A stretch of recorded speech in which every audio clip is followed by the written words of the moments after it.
இல்ல அத பத்தி ஆ, ஆ, பேசுறது இல்ல. ஆ. சரி. நீங்க அத பத்தி பேசுறீங்க. சரிங்கம்மா, சரிங்க.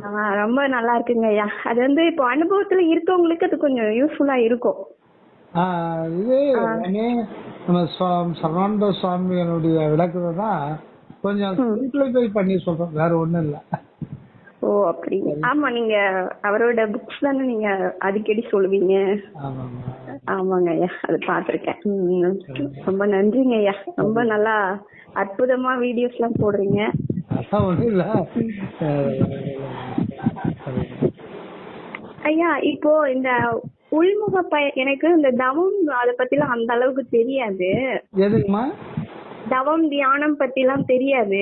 அது சரிங்க. எப்படின்றது கூட நான் முயற்சி பண்ணது கிடையாது. அப்படிங்களா? அப்போ உள்முக பயணம்னு சொல்றாங்களேங்க ஐயா, அதுவும் தவங்கிறதும் ஒண்ணுங்களாங்க ஐயா?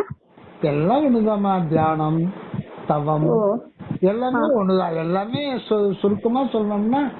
தன்னை அறிதல், தன்னை அறிதல், அவ்வளவுதான். அந்த ஒளியை நோக்கிய பயணம் தான்.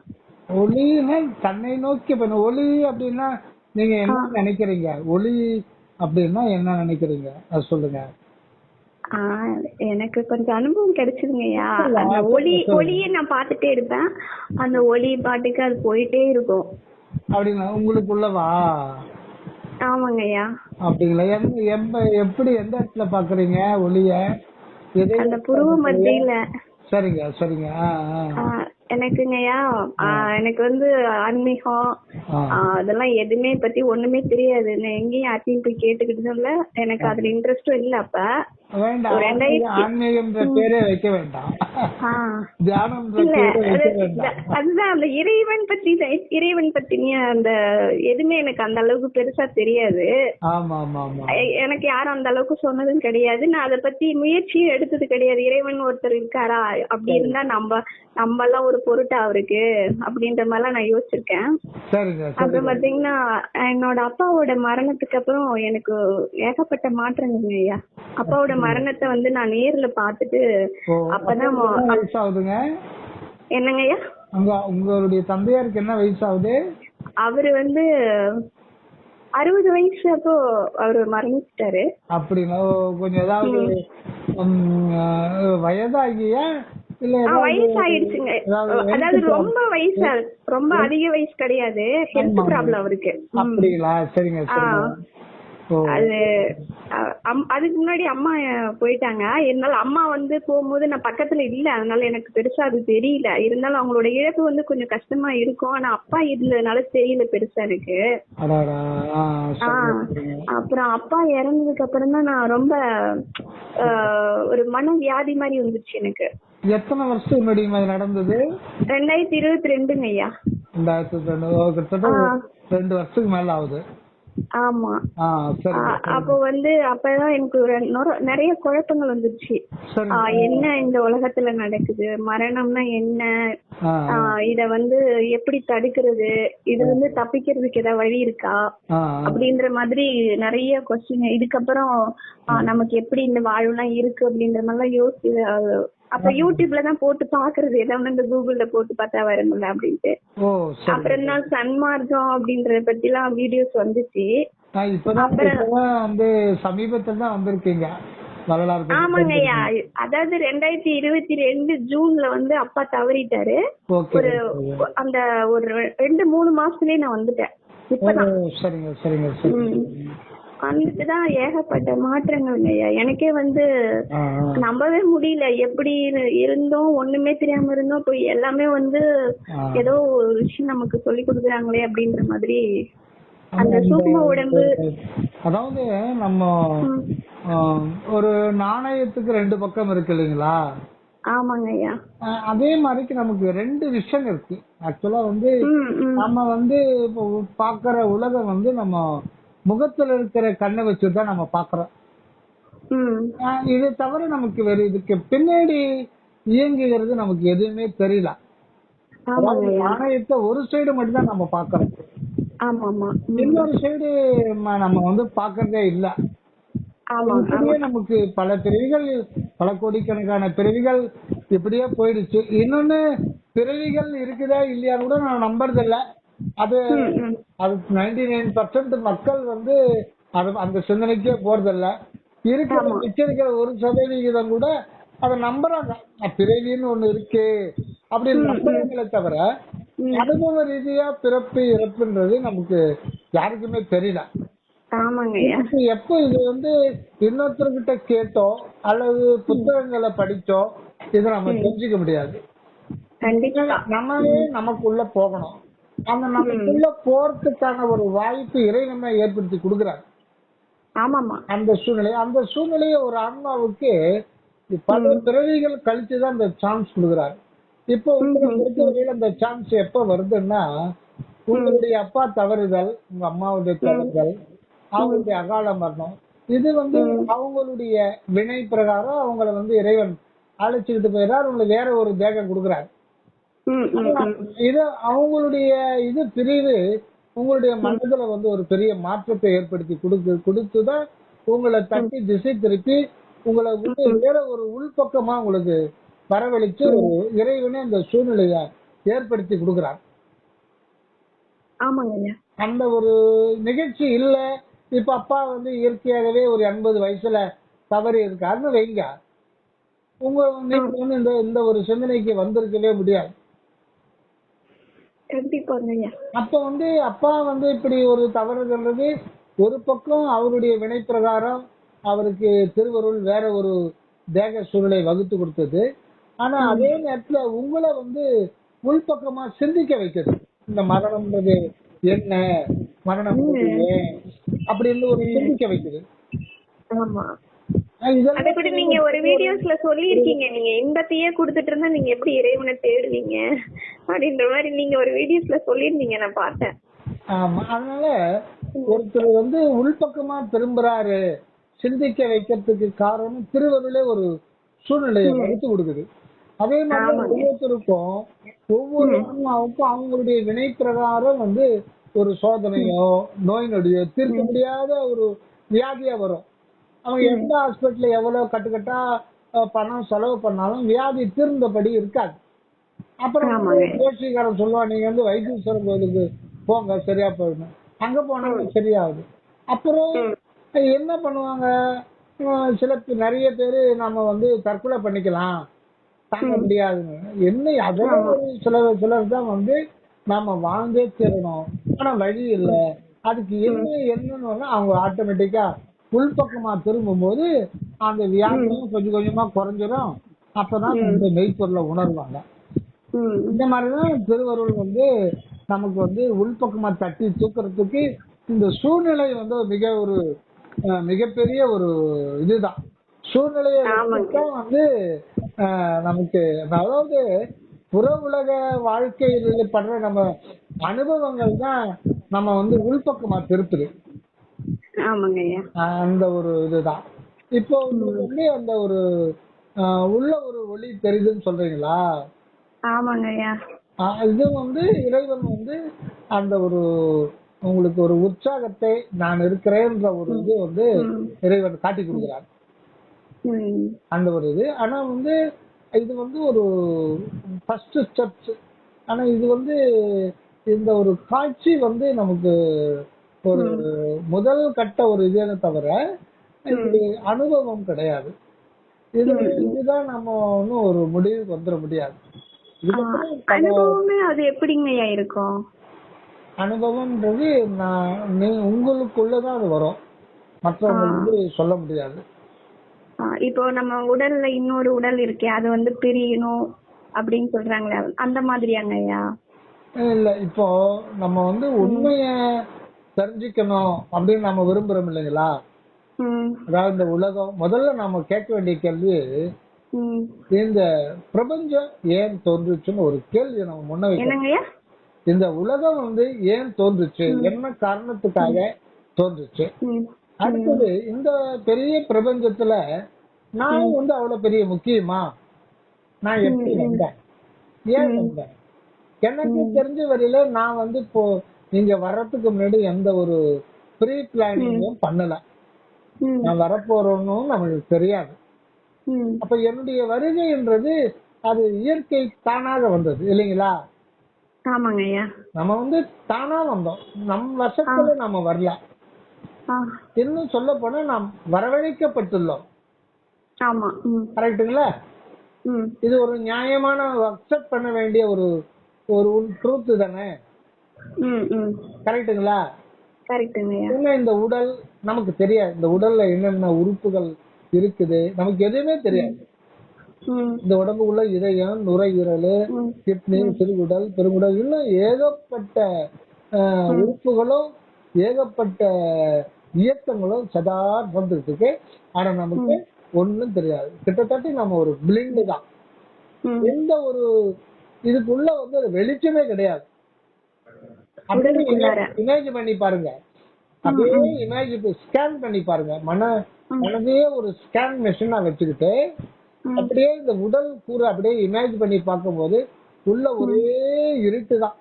இதயம், நுரையீரல் எல்லாம் நெருக்கி நெருக்கி நெருக்கி நெருக்கி வைக்கப்பட்டுள்ள ஒரு மாமிச கூடு. இதுக்கு உள்ள இன்பத்தையும் துன்பத்தையும் அனுபவிக்கின்ற ஒருவன் இருக்கிறான். அப்போ இவன் எப்படி இருக்கிறான்றத நம்ம தெரிஞ்சுக்கணும் இல்லைங்களா? அப்ப நம்முடைய உண்மையான உருவம் என்பது கண்ணால பார்க்க முடியாது. நம்மை நாமே கண்ணால பார்க்க முடியாது. ஏன்னா கண்ணுன்றது வந்து ஒரு காட்டி கொடுக்கக்கூடிய ஒரு பொருள், முன்னாடி இருக்கிற காட்டி கொடுக்கக்கூடிய ஒரு. நாம வந்து முன்னாடி இல்ல, நமக்கு நாமே தான் சாட்சியா இருக்கோம். ஆக நம்மை நாம தான் உணரணும். இதுக்கு வந்து யாரும் துணை செய்யவே முடியாது. நம்மை இத பத்தி சொல்றதுதான் திருவருட்பா. ஆனால் திருவருட்பாவை நீங்க வந்து ஒரு ஒரு பெரிய ஒரு பொக்கிஷம், அதை வந்து வாங்கி வச்சுக்கோங்க. நேரம் கிடைக்கும் போது ஒரு 2 பக்கமா பார்த்துக்கிட்டே வாங்க. திருவருட்பால 3 பகுதியில இருக்கு. அதாவது திருவருட்பா மொத்தம் 6 திருமுறைகள். அதுல முதல் 5 திருமுறை ஒரு புக்லெட்டா இருக்கும். 6ஆம் திருமுறை மட்டும் தனியா ஒரு அது ஒரு புக்லெட்டா வந்துடும். அது எல்லாமே வள்ளல் பெருமான் உபதேச குறிப்புகள். அது வந்து உரைநடையா வரும். அது வந்து திருவருட்பா உரைநடை பகுதின்னு சொல்லுவாங்க. இந்த 3 புத்தகங்களையும் வாங்கி வச்சுங்க கடலூருக்கு போயிட்டு. வச்சிருக்கீங்களா? முழுசாவே இருக்குங்களா? அத வந்து அப்பப்ப படிங்க. எப்ப நேரம் கிடைக்கும் போது ஒரு 2 பக்கமானாலும் அது ஒரு படிக்கிற பழக்கத்தை வச்சுக்கிட்டு ஒவ்வொரு வரியும் வந்து ஆய்வுக்கு உட்படுத்துங்க. என்ன வந்து வள்ளல் பெருமான் என்ன சொல்ற வர்றாரு, இந்த வரியில என்ன ஒரு பாட்டு மட்டும் எடுத்துங்க, அந்த பாட்டு வள்ளலார் என்ன சொல்ல வர்றாரு, நமக்கு ஏதோ ஒரு சொல்ல வர்றாரு, என்ன சொல்ல வர்றாரு, இந்த பாட்டுக்குரிய பொருள் என்னவா இருக்கும் அப்படின்னு சொல்லிட்டு திங்க் பண்ணுங்க. இன்னொன்னு, நம்ம வந்து எப்ப நேரம் கிடைக்குதோ அந்த நேரத்துல நாம் செய்ய வேண்டிய ஒரு முக்கியமான ஒரு பயிற்சி அப்படின்னா, இது ஒரு பயிற்சின்னு கூட நினைக்க கூடாது. ஏன்னா இது உண்மையில பார்க்கும்போது ஒரு நாம் செய்ய வேண்டிய ஒரு கடமை. நம்மை நாம் அறியறது, நம்ம யாரும் நம்ம தெரிஞ்சுக்காம வாழறது ஆபத்தானது. நாம் யாரும் நாம தெரிஞ்சுக்காம வாழறது அது ஒரு பெரிய ஆபத்து. ஐயா, இந்த உடம்புல நாம எங்க புருவ மத்தியில தான் இருக்கோமா? அதான் அது அந்த ஒரு புருவ மத்தியில தான் நம்முடைய இருக்கு. அதாவது தலைப்பகுதியில தான் நம்முடைய உணர்வு இருக்கு. தலைப்பகுதியில நம்ம ஒரு உணர்வா இருக்கோம். உணர்வா இருக்கும். இறைவன் இருக்காரு, நாமளும் இருக்கிறோமாங்க ஐயா? இறைவனே விட்டுடுங்க. அதாவது இறைவன் சொல்லு கடவுள் சொல்ல மறந்துடுங்க. ஒரு உதாரணத்துக்கு சொல்றேன். ஒரு ஆசிரமத்துல ஒரு ஞானி இருக்கிறாரு. புதுசா ஒரு சீடர் வராரு. அவர் வந்து ஒரு திடீர்னு ஒரு கேள்வி கேட்கிறாரு. சுவாமி, ஒரு சந்தேகம் உங்ககிட்ட கேட்கலாமா சுவாமின்ட்டு. கேளு மகனே கேளு. அதனால ஒண்ணு இல்ல சுவாமி, எனக்கு பயமா இருக்கு, இந்த மாதிரி கேள்வி வந்து உங்ககிட்ட கேட்கலாமான்னு எனக்கு பயமா இருக்கு. என்ன அதெல்லாம் ஒண்ணு இல்ல, கேளுங்க. சுவாமி, கடவுள் ஒருத்தர் இருக்கிறாரா அப்படின்னு கேக்குறாரு. அப்படியா, நீ கேக்குற கேள்வி சரிதான். இப்போ நீ கடவுளை ஏற்கனவே பார்த்திருக்கியா அப்படின்னு கேட்டாரு. இல்ல, நீ பார்த்திருந்தா நான் ஏன் கேட்க போறேன், எனக்கு கடவுளை பத்தி தெரியாது. நீ நம்புறியா? நான் நம்புறேன் சாமி, ஆனா வந்து அதுல ஒரு சந்தேகமா தான் இருக்கு அப்படின்னு. சந்தேகமா இருக்கிறது அப்படியே விட்டுடு. நீ சந்தேகப்படுறன்னா அத வந்து விட்டுடு. நீ இருக்கியா? நீ இருக்கியா? ஆமாம் சாமி நான் இருக்கேன். அப்போ சரியா போச்சு. நீ எங்க இருக்க? சாமி உங்க முன்னாடி தான் இருக்க. என் முன்னாடி இருக்கிறது வந்து எனக்கு முன்னாடி தெரியறது எனக்கு வந்து ஒரு மாமிச வேரியபிள் சப்ஸ்டன்ஸ் தான் தெரியுது. வேரியபிள் சப்ஸ்டன்ஸ் தான் தெரியுது. நீ நானும் இருக்கேன்னு சொல்ற. ஆமாம் சாமி இதுதான் நான் இருக்கேன்னு சொல்றேன். சரி விழிச்சிட்டு இருக்க தூங்க போறேன்னு வச்சுக்கோ. அப்பவும் இந்த உடம்பு இருக்கும் இல்லையா? அப்ப அந்த உடம்பு நான் இருக்கேன்னு என்கிட்ட சொல்லுமா? சொல்லாது சாமி. அப்ப நீ எங்க போன? அது எனக்கு தெரியாது சாமி. அப்ப நீ அதை தெரிஞ்சுக்கோ. இந்த உடம்புக்கு அப்பால நீ வேற எங்கேயோ ஒரு இடத்துக்கு போயிட்டல. அந்த இடத்துக்கு நீ எப்படி போன, ஏன் போன, எப்படி இல்லாம போன, அப்புறம் இந்த உடம்பு தான் நான் எப்படி சொல்ற? ஒன்னும் புரியல அவருக்கு. அப்போ இந்த உடம்புக்கு அப்பால இந்த உடம்புக்குள்ள ஏதோ ஒண்ணு இருக்கு, அதுதான் நீ. நீ தெரிஞ்சுக்கோ. கடவுளை பத்தி உனக்கு இப்போ உன்னை பொறுத்த வரல, என்னை பொறுத்த வரல, கடவுள் வந்து தேர்ட் பர்சன் தான். தேர்ட் பர்சன் பத்தி நீங்க நினைக்காத. நீ உன்னை பத்தி நீ தெரிஞ்சுக்காம தேர்ட் பர்சன் எப்படி தெரிஞ்சுக்க முடியும்? உன்னை பொறுத்த வரல இப்ப கடவுள் தேர்ட் பர்சன் தானே. ஆமாம் சாமி. அதனால நீ நம்பாம இருக்கிற, சந்தேகப்படுற, அது அப்படியே இருக்கட்டும், சந்தேகத்துல இருக்கட்டும். நீ உன்னை பத்தி நீ தெரிஞ்சுக்கோ. அப்புறம் வந்து உன் சந்தேகம் அப்புறம் நிவர்த்தி ஆகும் சொல்லிட்டு. அப்போ அதுதான் வள்ளலாருக்கு வந்து இறைவன் சொல்றார், உன்னைப்பார் உனக்குள்ளே என்னைப்பார், ஊரை பார்த்து உழலாது. உன்னைப்பார் உனக்குள்ளே என்னைப்பார். முதல்ல வந்து உன்னை பார்க்காம அதுக்கப்புறம் உனக்கு அப்பால இருக்கிற ஒரு ஒன்றை பத்தி நீ எதையுமே முடிவு பண்ண முடியாது.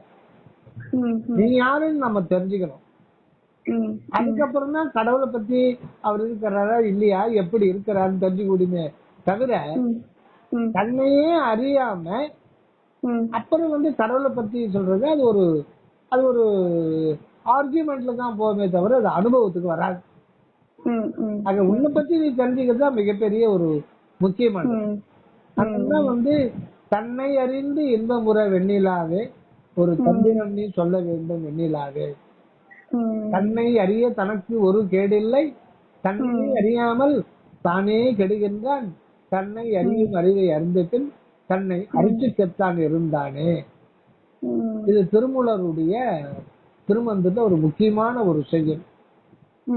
தன்னை அரிச்சுக்கத்தான் இருந்தானே. கேள்விப்பட்டீங்களா அந்த செயல? இல்லங்கய்யா. அர்ச்சித்தல்னா என்ன? அர்ச்சித்தலா? அர்ச்சித்தல் தன்னை அறிய. அர்ச்சித்தல்னா அந்த அர்ச்சனை பண்றதாங்கய்யா. Very good. அர்ச்சனை பண்றது. அர்ச்சனை நம்ம கோயிலுக்கு போய் அர்ச்சனை பண்றோம். என்ன என்ன அர்ச்சனை பண்றோம் கடவுளுக்கு? கடவுளுக்கு அவருடைய திருவிழால பூவை போடுவோம். பூ போட்டு அர்ச்சனை பண்ணுவோம். பூவை போட்டு அர்ச்சனை பண்றோம். சில இடத்துல குங்குமத்தையும் திருநீரை போட்டு அர்ச்சனை பண்றோம். அர்ச்சனை என்பது அர்ப்பணித்தல். அர்ச்சனைன்னா அர்ப்பணித்தல், தன்னையே அர்ப்பணித்து விடுதல். அர்ச்சுனன் அப்படின்னா தன்னை அர்ப்பணிப்பவனுக்கு பேர் அர்ச்சுனன். அர்ச்சுனன் அப்படின்னா தன்னையே அர்ப்பணிப்பவன். தன்னை அர்ப்பணிக்கணும். தன்னை அர்ப்பணித்தல்னா என்ன? தன்னை அர்ப்பணித்தல்னா நான் இறைவனுக்கு அர்ப்பணை பண்றேன். அது என்ன நான் எனது? அதுதான் அங்கதான் எல்லாமே அடங்கிருக்கு. நான் எனது அப்படின்றது இத குறித்து நீங்க நம்ம ஆய்வு பண்ணலன்னா அந்த நம்மை பத்தி தெரிஞ்சுக்க முடியாது. நான் சொல்றோம் இல்லைங்களா? எதை நீங்க நானும் சொல்றீங்க? அதுதான் இது வரைக்கும் நான் என்ற ஒண்ணு பார்த்தது கிடையாது. ஆனா அதுதான் நீங்க இருக்கீங்க. நானுன்ற ஒன்று நீங்க இருக்கீங்க இல்லையா? இருக்கோம். நீங்க நானா தான் இருக்கீங்க. ஆமாங்கய்யா. இப்ப நீங்க லட்டு சாப்பிடுறீங்கன்னா யாருக்கு இனிக்குது? எனக்கு தான் இனிக்குது. உங்களுக்கு இனிக்குது. ஏன் இனிக்குது? அது சாப்பிட்டதுனால இனிக்குது. அது ரைட்டு. அது ஏன் இனிக்குது? இப்போ ஒண்ணும் வேண்டாம். உங்க மகனோ மகளோ திடீர்னு அவங்க வந்து உங்களை வந்து ஒரு ஊசி எடுத்து குத்துறாங்க, அப்ப உங்களுக்கு என்ன ஆகும்? வலிக்கும். ஏன் வலிக்குது? அதுதான் நீங்க ஒரு வீடியோல சொல்லிருக்கீங்க, இறைவன் நடனம் ஆடுறாரு. அது நிறைய ப்ராசஸ் ஆகுது. அதுதான் உணர்வு. அந்த உணர்வு வந்து என்ன வண்ணத்துல விளங்குதுன்னா, அது நான் நான் என்ற வண்ணத்தில் விளங்குவது. அது நம்முடைய சுதந்திரத்தால் அல்ல, அது தானாக அப்படிதான் விளங்குது இயற்கையா. ஆக நான் நான் என்ற விளங்குகின்ற வண்ணம் உடைய ஒரு உணர்வு நீங்க நமக்கு தானாக இந்த பௌதிக உடம்புக்கு உள்ள இருக்கு, அதை பார்க்க முடியாது. அதுதான் உண்மையில நானாக இருக்கிறோம். நானாக விளங்குவது நமது சுதந்திரம் கிடையாது. அது ஒவ்வொரு வினாடியும் அப்படி விளங்குகின்றது. அது ஒரு உணர்வு சுடம். அது வந்து அறிவுமயமான ஒரு ஆகாயம். அதுதான் சிதாகாசம் சொல்றது. அதை கண்ணால பார்க்க முடியாது. அதுதான் நாம இருந்தாலும் அதனுடைய உண்மையை அறியாமலே நாம் நான் நான் என்று சொல்லிக் கொண்டிருக்கிறோம். ஆக எல்லாம் வல்ல திருவருள் தான் தன்னை இங்கு நான் நான் என்ற வண்ணத்தில் தன்னை விளக்கம் செய்து கொண்டிருக்கிறது. ஆனால் அந்த உண்மை நமக்கு காட்டாமல் மறைத்திருக்கிறது. இதுதான் சீக்ரெட். நம்ம நம்முடைய சர்ஃபேஸ்லயே வச்சிட்டு இருக்கு. அது வந்து அந்த நான்ன்றது ஒரு சமுத்திரம், அதனுடைய ரகசியம்ன்றது ஒரு சமுத்திரம். ஆனா அந்த சமுத்திரத்தை எவ்வளவு ஆழம் எவ்வளவு அகலம் அது சொல்லவே முடியாது. இந்த உலகமே 2 பக்கம் கடல்னு சொல்றாங்க. அது எத்தனை லட்சம் சதுர கிலோமீட்டருக்கு சொல்ல முடியாது, சொல்ல முடியாது. ஆனா இதுதான் நாம் என்பதனுடைய பரிபூரண ஒரு ரகசியம், ஒட்டுமொத்த ரகசியம். ஆனா அதுதான் இங்க நாம இருந்தாலும் நமக்கு அது அறிவித்திருக்கிற உண்மை எந்த அளவுக்குன்னா, அந்த இவ்வளவு பெரிய சமுத்திரத்துல ஒரு ஓரத்துல உண்டாகின்ற ஒரு சிறு அலை எழுந்து அடங்குதில்ல, சிறு அலை அந்த எழுந்து அடங்கிறது தான் பிறப்பு இறப்பு. அதுதான் நான் எனது அந்த அளவுக்கு நமக்கு கொடுத்திருக்கு. ஆனா அதனுடைய ஒட்டுமொத்த உண்மை வந்து முழு சமுத்திரம். அதை நாம அறியாம இருக்கிறோம். அது முற்றிலுமே அது வந்து இயற்கையினுடைய ஒரு அற்புதம். அதுதான் அருள். அதனாலதான் வள்ளல் பெருமான் பாடும்போது அற்புதம் அற்புதமே அருள் அற்புதம் அற்புதமே பொற்பதம் சிற்பதம் சிறே சிறந்தது சித்தாடுகின்ற திருநாள் பிறந்தது அற்புதம் அற்புதமே அருள் அற்புதம் அற்புதமே. அந்த நான் என்பது அருள் என்பதாக வள்ளலார் பார்க்கிறார். அருள் தான் ஆண்டவருடைய திருவருள் தான் தன்னுடைய சுதந்திரத்தாலே தன்னை இங்க நான் என்ற வண்ணமாக்கி சித்தாடி கொண்டிருக்கின்றது, சித்தாடி கொண்டிருக்கிறது. அதுதான் என்றும் சச்சிதானந்த இன்பத்தை அனுபவிப்பதற்காகவே மனித தோற்றம் கொண்டு வந்துள்ளது. இதுதான் இந்த பிறவிகளினுடைய முடிவுல தான் அது தன்னை வந்து மனிதனிலே தன்னை அந்த திரிவேக சித்தி உண்மையோடு அது சச்சிதானந்த வாழ்வில் தானே இங்கு வாழ வந்துதான் இயற்கையின் அற்புதம். அதுதான் அருள். ஆக உண்மையில நான் என்பது என்னன்னா, உண்மையிலே அது திருவருள் தான் தன்னை நானாக நான் என்ற வண்ணமாக அந்த உணர்வை ஆக்கி வைத்திருக்கிறது. ஆனால் அந்த உண்மையை நாம் அறியாமல் இருக்கிறோம். அதற்கு காரணமும் அவரேதான். அதனால்தான் அவரு திருமூல நாயனார் இன்னொரு பாடல்ல சொல்லுவார், என்னை அறிந்திலன் இத்தனை காலமும் என்னை அறிந்ததின் ஏதும் அறிந்திலேன் அப்படின்னு. ஏதும் அறிந்திலேன்னா அதுக்கு முன்னாடி பிராக்கெட்ல ஒரு வார்த்தையை போடணும், அப்பதான் அதுக்கு பொருள் விளங்கும். சிறிது ஏது சிறிது ஏதும் எனக்கு அந்நியமாக சிறிது ஏதும் அறிந்திலேன். அப்ப அந்த எண்ணெய்ன்றது எதுன்னா கடைசியில் அருளாக மாறி விடுகிறது. அதனாலதான் வள்ளல் பெருமானுக்கு ஆண்டவர் உபதேசிக்கிறாரு, அருளே நாம் அறிவாய். அற்புதம் ஜோதி அகவல்ல வரும். ஆண்டவர் பேசுவாராங்க ஐயா? இல்ல, இதெல்லாம் ஆண்டவர் மனித உருவத்துல பேசுற மாதிரி கிடையாது. அது உள்ள ஏற்படுகின்ற அக அனுபவத்தை நமக்கு சொல்ல வேண்டும் என்றால் இப்படித்தான் சொல்ல வேண்டும். ஐயா இப்போ கட்ட புரிதல் இருக்காது. இப்போ ஒரு அசரீரியா பாடல் கேக்குதுன்னு வச்சுங்களேன், வருமா? வரும் வருது. அப்போ அந்த பாடல் அதுதான் நாத ஒலியாங்க ஐயா? சொல்லலாமா? அதாவது அந்த பாடல் யார் பாடுவா? இறைவன் பாடுவாரா இல்ல யார் பாடுவாங்க? இறைவனுடைய திருவருள் தான் நமக்குள்ள இருந்து சில உண்மை அவ்வப்போது தெரிவிக்கும். அது ஒவ்வொரு ஆன்மாவுக்குள்ளவும் பரிபூர்ணமா இருக்காங்க. அதனால நமக்கு எல்லா ஒவ்வொரு நொடியும் அவர் தான் கேட்கிறார், ஒவ்வொரு சூழ்நிலையை அவர் தான் வகுத்து கொடுக்கிறார்.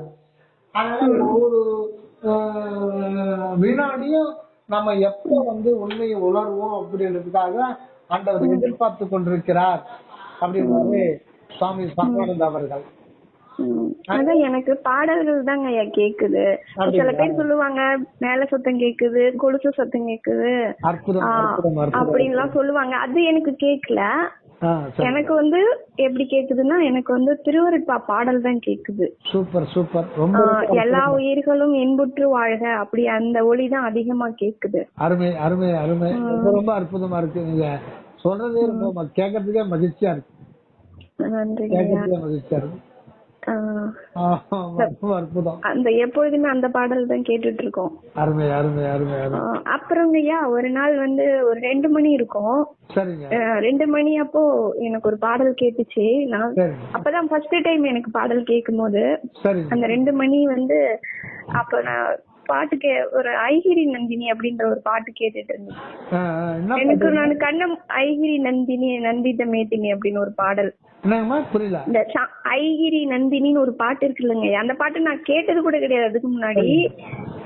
நைட்டு அந்த பாட்டு எனக்கு காதுல கேட்டுட்டே இருந்துச்சு. தூக்கத்துல கவனிச்சிட்டு இருந்தேன், என்ன இந்த பாடல் இந்நேரத்துக்கு கோயில் திறந்துட்டாங்களா அப்படின்னு சொல்லிட்டு அப்புறம் நான் லைட் போட்டு பாக்குறேன், மணி 2 மணி. அப்புறம் மறுபடி தூங்கிட்டேன். மறுநாள் பார்த்தா மறுநாள் அந்த பாட்டு கேட்டுச்சு. அப்போதான் எனக்கு எனக்குள்ள அந்த பாட்டு கேக்குது அப்படிங்க. அப்புறம் அப்போ அந்த பாடலுக்கும் நம்ம சன்மார்க்கத்துக்கும் ஏதாவது தொடர்பு இருக்காங்கய்யா? அந்த பாடல் வரி சொல்லுங்க. முதல் வரி ஐகிரி நந்தினி நந்தித மேதினி விஸ்வ வினோதினி நந்தனுதே அப்படின்னு ஒரு பாடல் வரும்ல. அது சமஸ்கிருதங்களா? அது தெரியலமா, அது பொருள் தெரியல எனக்கு. அது ஆனா தமிழ்ல நான் தமிழ் பாட்டு வச்சு கேட்டேன். அதுலயே இது என்ன பாடல் அப்படின்னு சொல்லிட்டு அப்புறம் அதான் மகிழ்வித்து மயங்கிடும் மலையரசன் மகளே விளையாட்டாய் உலகை படைத்தவளே அப்படின்னு சொல்லிட்டு அந்த பாட்டு வந்துச்சு. ஏதாவது ஒரு காரணம் இருக்கும், அது நமக்கு தெரியல. அப்புறம் ஐயா இப்போ நமக்கு இந்த குண்டலினி சக்தின்னு சொல்றாங்கல்ல, அது அது என்னங்க ஐயா?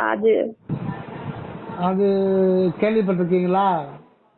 நான் உணர்ந்திருக்கேங்க ஐயா. அது பாத்தீங்கன்னா ஒரு நாள் நான் இந்த என்ன புண்ணியம் செய்தேன் பாடல் எனக்கு ரொம்ப பிடிக்கும். அது நான் ஹெட்செட் போட்டு கேட்டுட்டு இருந்தேன். என்ன நான் இந்த மாதிரி டவுன் பண்ணும்போது எனக்கு தலையிலேயே கவனம் போகுது அப்படின்னு சொல்லிட்டு நான் சொல்லிட்டு இருந்தேன். அப்ப அவங்க அதெல்லாம் பண்ணக்கூடாது, என்னமோ எனக்கு பேச்சு குரல் எல்லாம் கேக்குது அப்படின்ற மாதிரி எல்லாம் சொன்னேன். சரி நீங்க 2 நாளைக்கு பண்ணாதீங்க அப்படின்னு சொல்லிட்டு சொன்னாங்க. அப்புறம் எனக்கு மனசு கேட்கல பண்ணாம இருக்கிறதுக்கு. சரி நம்ம பாடலாவது கேட்போம் அப்படின்னு சொல்லிட்டு காலையில ஒரு 5 மணி இருக்கும். அப்போ நான் ஹெட்செட் போட்டுட்டு என்ன புண்ணியம் செய்வேனோ அப்படின்னு சொல்லிட்டு அந்த பாடல் கேட்டுட்டு இருந்தேன். அந்த பாடல் என்னமோ எனக்கு அப்படியே அந்த அந்த ஒவ்வொரு வரிகளுமே எனக்கு மனசை போட்டு உருக்குற மாதிரி இருந்துச்சு. அப்புறம் அந்த மியூசிக்குமே கொஞ்சம் எனக்கு ரொம்ப ஒரு மாதிரி மயக்கிற மாதிரி இருந்துச்சு. அப்புறம் அந்த பாடல் கேட்கும்போது திடீர்னு என் முதுகுல அப்படியே நெளிஞ்சு போனுச்சு. நான் டக்குன்னு பயந்துட்டேன். டக்குன்னு ஒரு அடி அடிச்சேன், எங்க பாம்பு இங்க போய் ஏறுது மேல அப்படின்னு சொல்லிட்டு. அதுக்கப்புறம் தான் அது என்னடான்னு பார்த்தா அப்புறம் அதுதான் குண்டலினி சக்தி அப்படின்னு சொன்னாங்க. யூடியூப்ல பார்த்தேன். அதையும் யூடியூப்ல பார்த்தா தெரிஞ்சுக்கிட்டேன், அதுதான் குண்டலினி சக்தி அப்படின்னு சொல்லிட்டு. ஒவ்வொருத்தரும் ஒண்ணு சொல்லிட்டு இருப்பாங்க. வள்ளல் பெருமான் என்ன சொல்றாருன்னா, சுத்த சன்மார்க்க அனுபவம் வந்து கண்டத்துக்கு மேல். அது எதுக்குங்கய்யா மேல எழும்புது குண்டலினி சக்தி? குண்டலினி சக்தின்றது மூலாதாரம், நம்மளுடைய முதுகெலும்பு தண்டு தொடர் இருக்கு இல்லைங்களா, அது வந்து ஆசன வாய்க்கு பின்புறம் முதுகெலும்பு கீழே இருக்குது பாருங்க, அங்கிருந்து ஒரு கனல் எழுப்புவாங்க. அது மேல கொண்டு வருவாங்க. 6 ஆதாரங்களை கடந்து மேல கொண்டு வர்றது. இது வந்து பழங்காலத்துல இருக்கு. ஒரு 5000 10,000 இடங்களுக்கு இந்த குண்டலினி தவ முறை. இப்ப வந்து நிறைய பேரு அதை மாடர்னைஸ் பண்றேன் அப்படின்னு சொல்லிட்டு பண்ணிட்டு அது குண்டலினி தவம்லாம் செய்யக்கூடாதுன்ட்டாங்க. அதாவது கீழே இருந்து மேல போறது வந்து கிடையாது சுத்த சன்மார்க்கத்துல. அதனால குண்டலினி தவம், வாசி யோகம் இந்த மாதிரி எல்லாம் வள்ளலார் வந்து வேண்டாம். அது வந்து புறமாறு, அருள் நெறிக்கு புறத்துல இருக்கு. அது வந்து தேவையில்லை. ஆனா தேவையில்லாத ஒண்ணு ஏங்க நம்ம உடல்ல இறைவன் வைக்கணும்? அது என்னங்கம்மா? இல்ல அது தேவையில்லை அப்படிங்கும் போது அது ஏன் நம்ம உடம்புல அது இருக்குது? அது எதுக்காக வச்சிருக்காரு? அப்போ குண்டலினில ஏகப்பட்ட சக்திகள் உடம்புல, இந்த உடம்பு முழுக்கமே சக்தி கலந்தான். அது வந்து இப்போ மூலாதாரம், சுவாதிஷ்டானம், மணிபுரம், அநாகதம், விசுத்தி, ஆக்கிரின்னு சொல்றோம் இல்லைங்களா, அது வந்து சூக்கும உடம்புலதான் இருக்குது. இந்த 6 ஆதாரத்துல நம்ம உடல் முழுதுமே வந்து அந்த உயிராற்றல் வியாபித்து இருக்கு. உடல் முழுதுமே, அதாவது நம்ம சராசரி மனிதனுக்கு 27 லட்சம் கோடி செல்கள் உள்ளும் புறமும் அந்த ஆற்றல் வியாபித்து தான் இருக்கு. இந்த ஆற்றல் புறப்பொருள்கள், உணவுப் பொருள்களிலிருந்து கிடைக்குது, நேரடியா இறைவனிடத்துல ஆத்மாவில இருந்து கிடைக்குது. இந்த கிடைக்கிற சக்திய வந்து ஒரு உடல் முழுதும் இருந்தாலும் இந்த 6 புள்ளிகள்ல குவித்து வச்சிருக்கு. அது ஒரு இயற்கையா இருக்கிறது. அப்படி குவித்து வச்சிருக்கிறதுனால அந்தந்த இடத்துல இருக்கிற ஆர்கான்ஸுகள் அது இயக்குவதற்கு அங்கிருந்து எடுத்துக்கும் சக்திய. மூலாதாரத்துல இருக்கிற அந்த சக்தி வந்து அதை வச்சு அந்த அந்த விந்து பையாகட்டும், அதை இருக்கிற பெண்களுக்கு இருக்கிற அந்த கருப்பை இருக்குது, மலைப்பை, இந்த அதெல்லாம் இயக்கிறதுக்கு நமக்கு ஒரு சக்தி தேவைப்படும். அது அந்த இடத்துல இருக்கிறது அது பார்த்துக்கும். அது மணிபூரகம் எடுத்துட்டீங்கன்னா அது வந்து அந்த இடத்துல வந்து வயிற்று பகுதி, அதுல இருக்கிற அங்க இருக்கிற தேவையான ஒரு ஆர்கான்ஸ் இயக்கிறதுக்கு, கிட்னி அதெல்லாம் இயக்கிறதுக்கு அந்த சக்தி அங்கிருந்து அந்த சக்தி எடுத்துக்கும். இப்போ மணிபூரகம் எடுத்துக்கிட்டோம்னா அதுல வந்து இருக்கிற அதை ஒட்டி இருக்கிற ஆர்கான்ஸுக்கு எல்லாம் இயக்கிறதுக்கு அது சக்தி எடுத்துக்கும். அதே மாதிரி ஒவ்வொரு இடத்துக்கும் இதயத்தை இயக்கிறதுக்கு அநாகதம், இதய நுரையீரல் அந்த மாதிரி இருக்கிறது. தொண்டை பகுதியில இருக்கிற இயக்கத்துக்கு இந்த சுவாச குழம்புகள், அது ஒவ்வொருத்துக்கும் அது ஒரு இருக்கு. டீட்டெயிலா நம்ம ஆய்வு பண்ண வேண்டிய அவசியமே இல்லை. அது பக்கம்லாம் நம்ம போக வேண்டியது இல்லை. நம்ம வந்து அருளை பற்றி உணர்ந்து கொண்டோமானால் ஒரு ஸ்தலத்துல எல்லா சக்தியினுடைய அதுல இருந்து தான் எத்தனையோ கோடி கோடி கோடி கோடி அனந்தம் கோடி சக்திகள் அந்த அருட்சக்தி வந்ததுதான். நீங்க புறத்துல போய் அதை ஆராய்ச்சி பண்றதெல்லாம் விட்டுட்டு நம்ம அருளுடைய வல்லபத்தை நம்ம நெகிழ்ச்சியோடு இருந்து அதை நினைத்தாலே போதும். அதனால வள்ளலார் வந்து என்ன சொல்றாருன்னா, அருள் விளங்குகின்ற இடத்துக்கு நீங்க வாங்க நேரடியா. புருவமத்தின்றது அந்த அருள் விளங்குகிற இடத்துக்கு முன்னாடி இருக்கிற ஒரு நுழைவு வாயு, அதுதான் வந்து ஆக்கினைன்னு சொல்றது. இந்த ஆக்கினைன்றது இந்த உடல் அதாவது சூக்கும உடம்பு தான் இதை சொல்லணும். ஆனா இதுல வந்து உடலும் சம்பந்தப்பட்டிருக்கு. அதனால இந்த பருவம் மத்தி அப்படின்றது ஆக்கினை. இதுதான் வந்து 6 ஆதாரங்களை எட்ஜில் நிற்கிறது. இந்த எட்ஜில் நிற்கிறது இருந்து கொண்டுதான் நம்ம நிராதார நிலைக்கு போக முடியும். நிராதாரம்ன்றது காரண சரீரத்தில் தான் இருக்கு. அங்கிருந்து பயிற்சி சில காலம் பயிற்சி பண்ணி வந்தா நிராதாரம்ன்ற ஒரு நிலை வந்து நமக்கு வந்து இறைவனே உணர்த்துவார். ஆக இந்த அக்கினை பயிற்சி வந்து ஒரு குறிப்பிட்ட காலத்திலேயே அது முடிஞ்சிடணும். எங்க வந்து அனுபவம் தொடங்கும்னா நிராதார நிலையில் தான் தொடங்குமே தவிர புருவ மத்திய அல்ல. புருவ மத்திய பயிற்சிக்குரிய ஒரு தற்காலிக ஸ்தானம் தான். புருவ மத்திய நிரந்தரமான இடம் கிடையாது. அது ஒரு தற்காலிக ஒரு சாதனம். அங்க வந்து மனதை வந்து குவிக்க கத்துக்கிறனாகும். அங்க வந்து எண்ணங்கள் அற்ற நிலைக்கு கொண்டு வர்றது இதய ஸ்தானத்துல அது வந்து சாத்தியப்படாது. அதனால புருவ மத்தியில அது வந்து குவிக்காத பண்ணலாம். அதனால கான்சென்ட்ரேஷனுக்காக ஒரு பிராக்டிஸ் பண்ற ஒரு இடம் வந்து புருவ மத்தியம். அங்கிருந்து உள்நோக்கி பார்க்க இறைவனுடைய திருவருள் நமக்கு வந்து கிடைக்க நோக்க கிடைச்ச தலைவி அந்த நிராதார நிலைக்கு நமக்கு வந்து இறைவனே உணர்த்துவார். அப்ப நமக்கு அந்த நிராதார நிலை என்ட்ரன்ஸுக்கு போயிட்டோம்னா அங்கிருந்தா நமக்கு அனுபவம் தொடங்கும். இப்ப நிராதார நிலையத்துக்கு வந்துட்டோம்னா அங்கேயே அது ஒரு பெரிய நிராதார நிலைன்னா என்னங்கய்யா? நிராதார நிலைனா நிராதார நிலை என்பது உங்களுக்கு உடல் உணர்வு அந்த இடத்துல வராது. அந்த ஆகாயம் சொல்றீங்கல்ல, அது தெரியும். ஆமா, அதுக்கு வந்து உடலுக்கு அப்பால ஒன்று இருக்கிறது, அது அங்கதான் நம்ம உணர முடியும். இந்த உடல்ல இருந்தாலும் இதுக்கு வள்ளலார் ஒரு குறிப்பு கொடுக்கிறார். ஜீவன் என்பது என்ன, ஆன்மா என்பது என்ன? ஜீவன் என்பது அந்த கரண கூட்டத்தின் மத்தியில் இருக்கும்.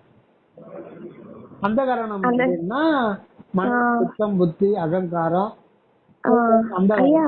இந்த ஜீவன் சொல்றீங்கல்ல, ஜீவன் அந்த சூக்கும உடம்பு அங்கதானே இருக்குது ஜீவன் சொல்றதுல. புரியல? ஜீவன் இப்ப சொன்னீங்க இல்லங்கய்யா, ஆமா, அந்த சூக்கும உடம்பு அங்கதானங்க இருக்கு. அதான் சூக்கும உடம்பு. அந்த ஜீவன் தான் அந்த சூக்கும உடம்பு அறிவியல். அது ஒரு பெரிய ஒரு இது. அந்த ஜீவன் வந்து சூக்கும உடம்புல இருக்கு. அதாவது உயிர் உணர்வு.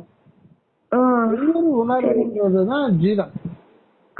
இந்த உயிர் உணர்வு பாத்தீங்கன்னா இது வந்து மனம், சித்தம், புத்தி, அகங்காரம். இந்த அகக்கரணம், மனம், காயம், புறக்கரணம் இதோட சம்பந்தப்பட்டு இருக்கும்.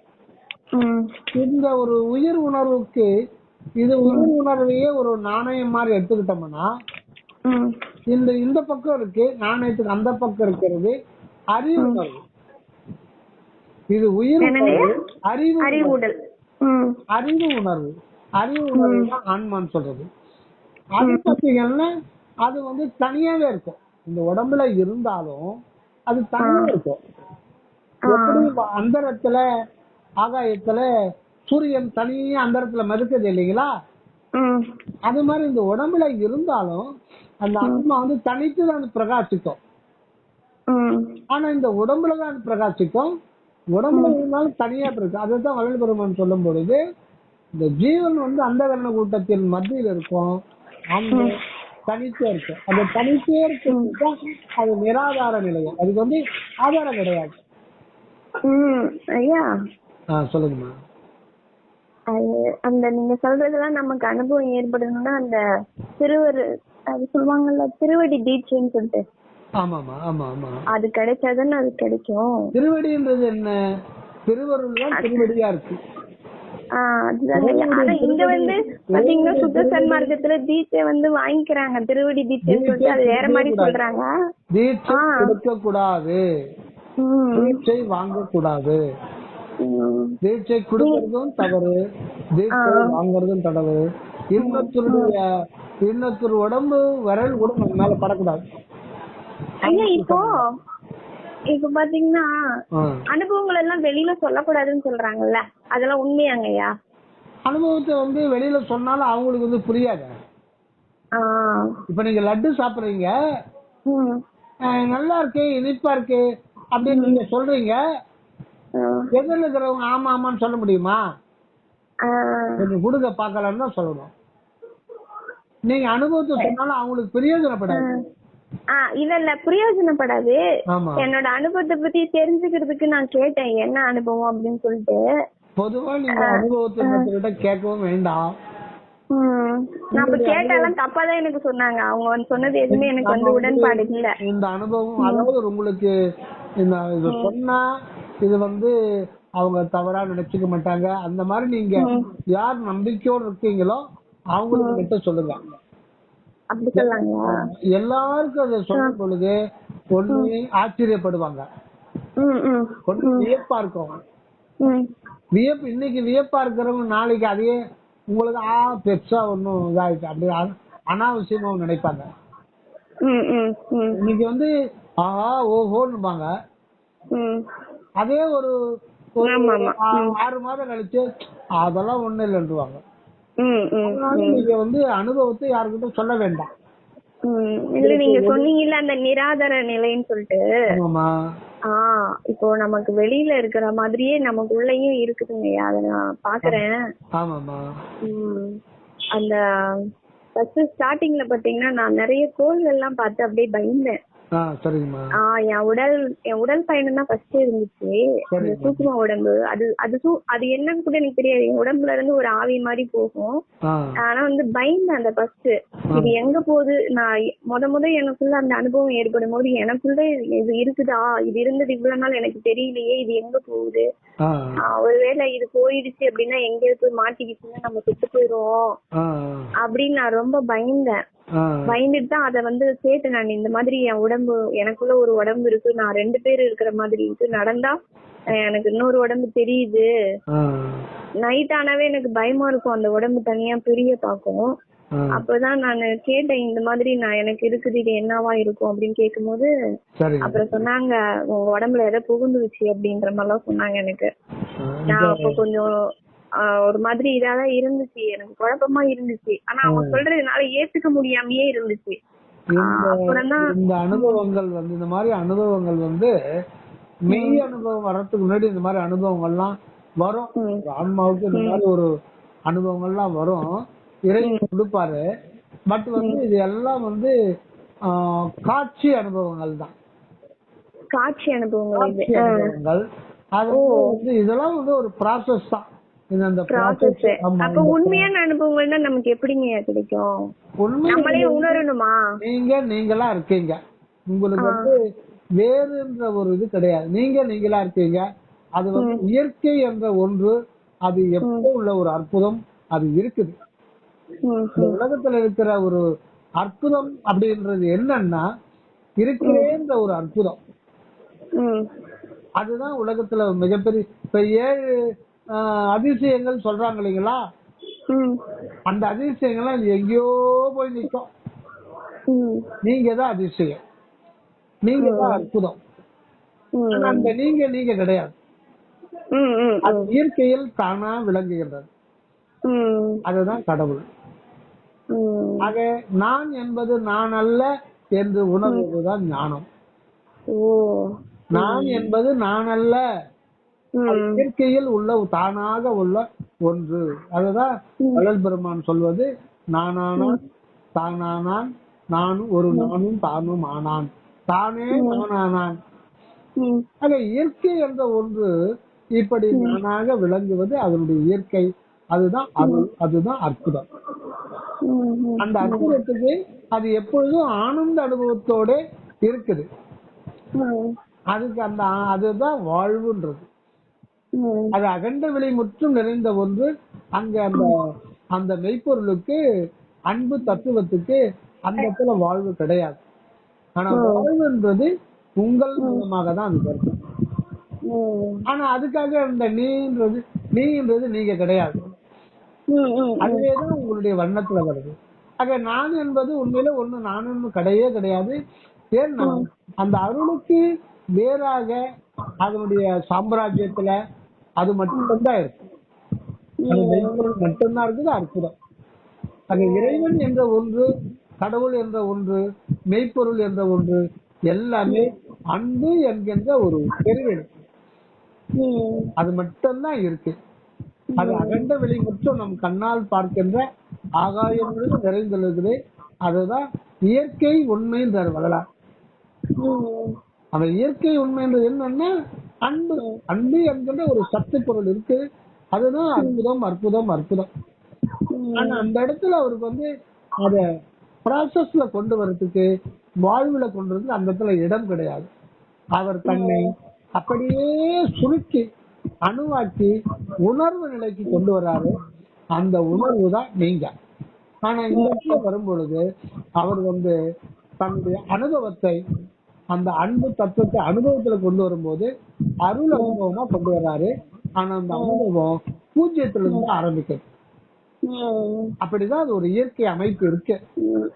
அந்த பூஜ்யத்திலிருந்து ஆரம்பித்து அது 1000 என்ற நிலை வருகின்ற வரையில வந்து அது எத்தனையோ கோடி பிறவிகள்ல எத்தனையோ கோடி காலமா கடந்து வந்து 1000 என்ற ஒரு நிலை என்ற வருகின்ற பொழுதுதான் அது வந்து தன்னை முழுமையா வெளிப்படுத்தி ஒரு மனிதனில இந்த இப்ப எடுத்துல இந்த உடம்ப ஒளியுடம்ப ஆக்கி கொண்டு எத்தனை கோடி கோடி கோடி யுக யுகங்கள் ஆனாலும் அது ஆனந்தம் ஆனந்தம் எல்லையில்லாத ஒரு ஆனந்த அனுபவத்துல அது வாழ தொடங்குது.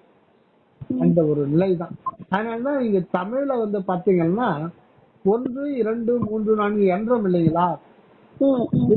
இந்த ஒரு உண்மையெல்லாம் எங்க தெரிஞ்சுக்கிறோம்னா திண்டுக்கல் சுவாமி சரவணானந்தா அவர்கள் சொல்ல கேட்டுதான் நம்ம தெரிஞ்சுக்கிறோம். அவர் என்ன சொல்றாருன்னா 1, 2, 3, 4 என்றோம் இல்லையா? இப்போ ஒன்றுன்றது தமிழ் சொல் இல்லைங்களா? எந்த ஒரு தமிழ் சொல் எடுத்துக்கிட்டாலும் அதுக்கு ஒரு எழுத்து தான் ஆதாரமா இருக்கு. அது என்ன எழுத்து? நீங்க எந்த ஒரு எழுத்து வார்த்தை இருந்தாலும் அகர முதல எழுத்து எல்லாம் ஆதி பகவன் முதற்கே உலகு. எப்படி எழுத்துக்களோ வார்த்தைகளோ எது எடுத்தாலும் என்ற முதல் எழுத்தைத்தான் அடிப்படையாக கொண்டிருக்கிறது. இப்ப நம்ம இப்ப நீங்க ஒரு வார்த்தையை சொல்றீங்க, அம்மான்ற ஒரு வார்த்தையை சொல்றீங்க. அந்த வார்த்தை இந்த உடம்பு மாமிச உடம்பு தானே. இந்த மாமிச உடம்புல இருந்து அந்த ஒளி எப்படி வருது? ஒரு ஆடு வந்து எப்படி கத்துது? மேனு கத்துது. மாடு மேனு கத்துது. அத வந்து இரக்கம் இல்லாம அடிச்சு சாவடிச்சிடுறாங்க. அத கறியாக்கி துண்டு போய் மாட்டுறாங்க. அங்க மாட்டும் போது வெறும் கறி தானே இருக்கு. இப்போ நினைச்சு பாருங்க, இப்ப அதுக்கு முன்னாடி உயிரா இருக்கும் போதும் அது கறி தானே. அதே கறிதான் நம்ம கூட உடம்புக்குள்ள இருக்கு. இப்ப நீங்க வந்து இந்த கறிக்குள்ள இருந்து ஒரு சவுண்ட் வருத, நீங்க பாட்டு பாடுறீங்க இல்லையா? எப்படி வருது அது? தெரியல எப்படி வருது. அது யோசனை பண்ணி பாருங்க. நம்ம எதையுமே யோசனை பண்றது இல்ல. இதுதான் அற்புதம், தெய்வம் செய்கின்ற அற்புதம். இந்த மாமிசத்துக்குள்ள இருந்து ஒளி எப்படி வருது? நீங்க ஒரு அலுமினியம் பாத்திரத்தை எடுத்து அது மேல இன்னொன்னு தட்டினீங்கன்னா சவுண்ட் வரும். மெட்டல்ல ஒரு இரும்பு மேல இரும்பு தட்டினா சவுண்ட் வரும். கட்டை மேல கட்டை தட்டினா சவுண்ட் வரும். ஆனா மாமிசத்துல இருந்து எப்படி சவுண்ட் வர முடியும்? அதுதான் சூக்கும் உடம்பின் ஆற்றல். இப்ப நீங்க ஒரு கருத்து சொல்லணும்னா அது மூளையில இருந்து கமாண்ட் கொடுக்குது. எதுக்கு கொடுக்குதுன்னா உயிராற்றல் சூக்குமையாகத்துக்கு வருது. ஆனா அது முறைப்படி எங்க போகுது? நாபில இருந்து தான் அது வந்து அந்த ஆன்ற ஒரு எழுத்தாதான் அது சவுண்ட் வரும். அந்த ஆற்றல் சவுண்டா மாறும் ஆன்னு. ஆனா அதுக்கு வந்து நிறைய ஒரு அர்த்தம் இருக்கு. அது வந்து அந்த நாபிலிருந்து அது வந்து 4-5 இதுவா மாறுது. வைகரி அது சொல்றாங்க, எனக்கு ஞாபகம் இல்லை. அது வாயில வரும்போது அது வைகரி வாக்கா வரும். பைசந்தி அந்த மாதிரி அது உருமாற்றம் அடைந்து நீங்க வாய்க்குள்ள வரும் பொழுது அப்போ அந்த வாய் வந்து நீங்க அம்மான்னு சொல்றீங்க. அம்மான்னு வரும்போது ஆனா அது வந்து நீங்க சொல்றதுக்கு முன்னாடி அது வந்து வெறும் ஆணுதான் வரும். நீங்க அந்த வாய்க்குள்ள பல்லு, நாக்கு, உதடு, அது அறைகள், அந்த ஜன்னல், அது ஒரு ஜன்னல் மாதிரி. இந்த ஜன்னலை மூடி திறக்கும் பொழுதுதான் நீங்க அதை மாத்த முடியும். மானும் போது இந்த உதடு அது மூடுறது, திறக்கிறது, நாக்கு கீழே போறது எல்லாம் உங்களை அறியாம நடைபெறும். புரியுதுங்களா? இப்ப அம்மா நீங்க குழந்தை கத்து கொடுக்குறீங்க, அது முதல்ல மான்னு தான் சொல்லும். ஆனா நீங்க மான்னு சொல்லும் பொழுது அந்த குழந்தை வந்து உதட ஒரு செகண்ட் மூடி திறக்கணும். அதுக்கு ஒரு டைம் இருக்கு, ஒரு மாத்திரை அளவு. அப்பதான் அந்த சவுண்ட் மாத்த முடியும். பான்னும் போது அதே உதடு வேற மாதிரி பொசிஷன்ல ஒட்டி ரிலீஸ் ஆகும். அதே அத்தைன்னு அந்த குழந்தை சொல்லுதுன்னா நீங்க சொல்லி கொடுக்குறீங்க, பட் அந்த நாக்கு மேல ஒட்டுறதுலாம் நீங்க சொல்லி கொடுக்குறோமா? ஆனா குழந்தைக்கு தானாவே வருது, அது வருது. ஆமா, அப்படி பண்ணாதான் அந்த அத்தைன்ற வார்த்தையா வெளில வரும். ஏன்னா உள்ள இருந்து வர்றது ஆன்னு தான் வரும். எதுக்கு சொல்றேன்னா எல்லாத்துக்கும் ஆன்ற எழுத்து தான் முதல் காரணமா இருக்கு. அப்புறம் தான் உங்க கருத்தை மாத்தி நீங்க வார்த்தையாக்கி சென்டென்ஸ் ஆக்கி செய்யுளாக்கி அது ஒரு கதையா கூட மாத்துறீங்க இல்லீங்களா? இவ்வளவுக்கு அந்த ஒரு எழுத்து தான், அந்த ஓர் எழுத்து தான் ஓங்காரமா இருக்கு. அதுக்கு ஓங்காரத்துக்கு முதல் எழுத்து அகரமா இருக்கு. அதுதான் இறைவனாவும் இருக்குது. ஆனா அது இறைவன் கிடையாது, அதுக்கும் மூலமா இருக்குது அந்த மெய்ப்பொருள் தான். இப்ப எந்த ஒரு ஒன்று அப்படின்னு நீங்க சொல்றீங்கன்னா அந்த இடத்துல ஆதாம் வருவது. அப்புறம் 2, 3, 4, 5 இத உத்து பாருங்க. ஒவ்வொரு எழுத்து கடைசியில என்ன நீங்க முடிக்கிறீங்க, என்ன ஓசையில முடிக்கிறீங்க? இது ஆங்கிலத்தில எல்லாம் வராது. 1, 2, 3 அது மாறிடும். ஆனா தமிழ்ல ஒவ்வொரு எழுத்துக்கும் ஈர்த்தில ஊன்னு முடியும். அப்புறம் இம்ன்றது எங்க முடியுது? என்னங்கிறது 100 900 முடியும். 900 ஆனா அப்படி முடியுது தப்புன்றார் வரலாறு.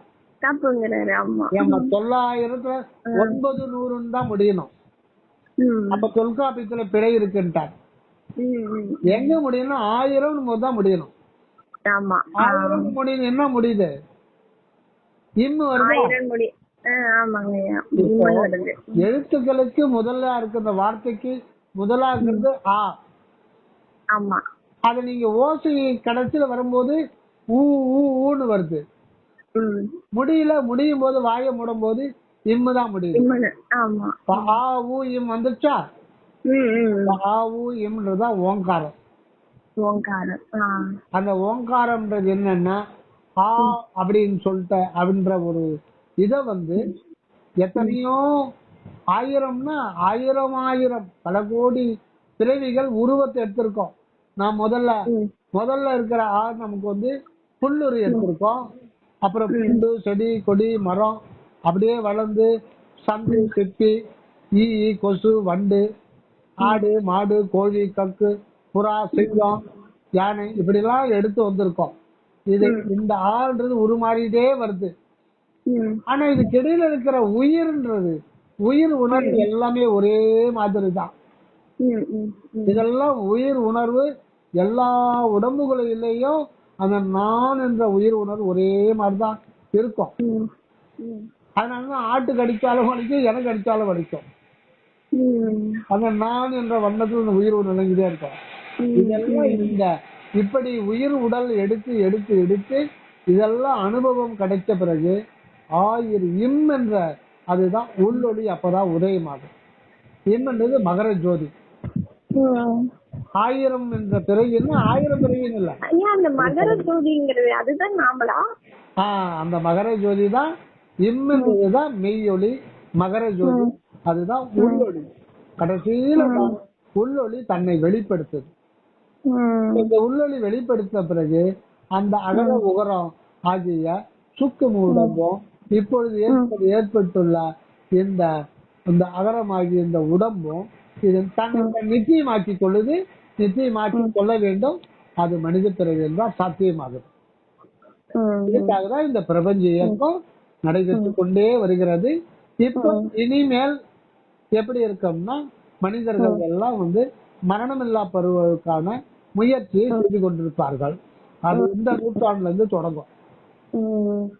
அதுக்கான ஒரு நிலைகள் தான் இப்ப உலகத்துல சாதி மத சமயங்கள்லாம் உடைக்கப்படும். அதுக்கான ஒரு சண்டை போர் சச்சரவுகள்லாம் ஏற்பட்டு பழைய நேரம் கழிஞ்சு போயிடும். சாதி மத சமயம் போயின்னா ஒத்துக்க மாட்டாங்க.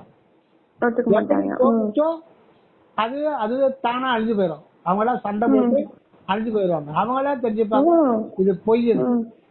அப்புறம் அவங்களுக்கே அந்த இது மேல கோவம் வந்துரும், இதனாலதான் இப்படி சண்டை வருது அப்படின்னு. அதான் இப்ப நடந்துட்டு இருக்கேன். அது அப்படியே ஸ்ப்ரெட் ஆகும்.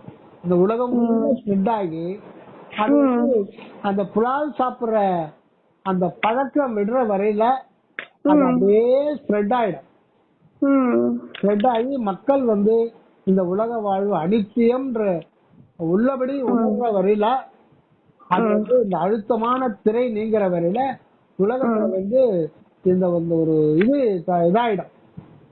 ஏன்னா இதுவரையில மனிதன் படிச்சுட்டா செட்டில் ஆயிடலாம், பதவி செட்டில் ஆயிடலாம், கவர்மெண்ட் ஜாப்ல செட்டில் ஆயிடலாம், எம்எல்ஏ வேணா செட்டில் ஆயிடலாம், வியாபாரம் பண்ணி செட்டில் ஆயிடலாம், லைஃப்ல செட்டில் ஆயிடலாம் எந்த அனித்திய வாழ்விலே நித்தியத்தை தேடிக்கொண்டிருந்த நிலைகள்லாம் இப்ப தோல்வி அடைக்கிறோம்.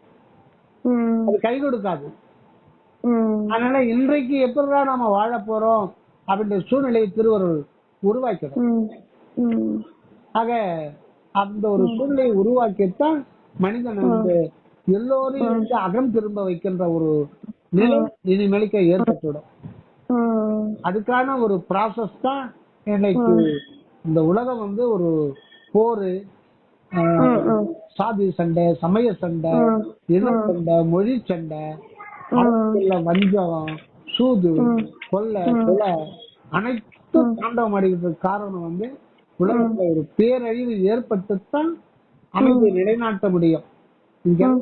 காரணம் மனிதர்கள் உயிர்கொலை அளவுக்கு அதிகமான உயிர்கொலை, அதாவது ஜீவராசிகளை ரொம்ப சித்திரவதை செய்திருக்காங்க. ஜீவராசிகளுடைய அந்த மரண ஓலம் தான் பிரபஞ்சத்துல பயங்கர சீற்றத்தை ஏற்படுத்தி. அதனால கருணையை விளைவிக்கிறேன்னா மனிதனுடைய மனதுல மிகப்பெரிய ஒரு மாற்றத்தை ஏற்படுத்தணும். அதனால என்னுடைய கல் நெஞ்சம் விலகணும்னு வேற வழியே கிடையாது. இந்த பிரபஞ்சம் ஒரு எந்த தாண்டவத்தில் தான், கோர தாண்டவத்தில் தான் மனிதர்கள் திருத்த முடியும் நிலைக்கு நாம கொண்டு வந்து அது கொண்டு வரல. அதனால இவ்வளவு பெரிய இது காரணம் உயிர்களுடைய மரண ஓலம். இப்போ இறைவன் வெளிப்படும் தருணங்கிறாங்களே, அதேதான். அது எப்படிங்கய்யா? இப்போ எப்படி அவர் வெளிப்படுவாரு? நமக்குள்ளதான் வெளிப்படுவார், புறத்துல வெளிப்பட மாட்டார். ஒவ்வொருத்தருக்குள்ளவும் வெளிப்படுவார். அப்படி புறத்துல வெளிப்படுறது எதிர்பார்த்து பெருமானார் அடைஞ்ச மாதிரி யாராவது ஒருத்தர் அடைவாங்க. அது வெளியில இருந்து நம்ம யோசனை பண்ணவே கூடாது. அந்த அந்த ஒரு சப்ஜெக்ட் நம்ம போகவே கூடாது. பெருமான் அடைஞ்ச மாதிரி யாரானா அடைஞ்சாங்கன்னா ஏன் நீங்க கேள்வி கேக்குறீங்க? அந்த கேள்வி அவரு அடைஞ்சதுதானே சன்மார்க்க அனுபவம், அதைத்தானே எல்லாரும் பெறணும். ஆமா, அதாவது அவர் அடைஞ்சது திருவருட்பாளர் சொல்லிட்டாரு, நீங்க அந்த வழியை ஃபாலோ பண்ணிட்டு போங்க. நீங்க வளர் பெருமானே நீங்க அடைஞ்ச மாதிரி யாரானா அடைஞ்சீங்கன்னா வெளியில யாரையும் கேட்காதீங்க, அத உருக்கமா அவர்கிட்டவே கேளுங்க. அவரு சொல்லுவார், உங்களுக்கு மட்டும் சொல்லுவார். நீங்க வெளியில யாரைனா யூடியூப்ல கேட்டீங்கன்னா என்ன சொல்லுவாங்க? வளர் பெருமான் அடைஞ்ச மாதிரி யாருமே அடையல அப்படின்னு சொல்லுவாங்க. அது அடைஞ்சிருந்தாங்க அப்படின்னா வெளிப்பட்டு இருப்பாங்க இல்லங்கய்யா. அடைஞ்சிருந்தாங்க அப்படின்னா அவங்க உலகத்துல ஏதாவது ஒரு மாற்றத்தை உண்டு பண்ணிருப்பாங்கல்ல. அந்த மாற்றம் நடந்துட்டே இருக்குமா? அக உலகத்துல இருக்கிற சீக்கிரட்டு அக உலகத்திலேதான் இருக்கும், புற உலகத்துல அது காட்டி கொடுக்கப்படாது. இப்போ அவரு நடக்கும்போது நிழல் கீழே படாது, வெயில் அவர் உடம்ப தாக்காது அப்படின்ற மாதிரி எல்லாம் சொல்றாங்களா? அந்த மாதிரி யாருக்குமே இது வரைக்கும் நடக்கல. ஆமா, அந்த மாதிரி நம்ம வெளியில எதையும் எதிர்பார்க்க வேண்டாமா? அப்ப இந்த மாதிரி ஒரு கேள்வி கேட்கறோம், நமக்கு நம்பிக்கை குறைவா இருந்தாங்க இந்த மாதிரி கேள்வி கேட்கறோம். இங்க வளர் பெருமான் அடைஞ்சது என்ன? அவர் என்ன சொல்றாரு? பிறந்தவரை நீராற்றி பெருக வளர்க்கின்றீர், இறந்துடும் போது நீங்க அடைஞ்சுகின்றீர், இரவாத பெருவர நீர் ஏன் அடைய மாட்டேன்றார்.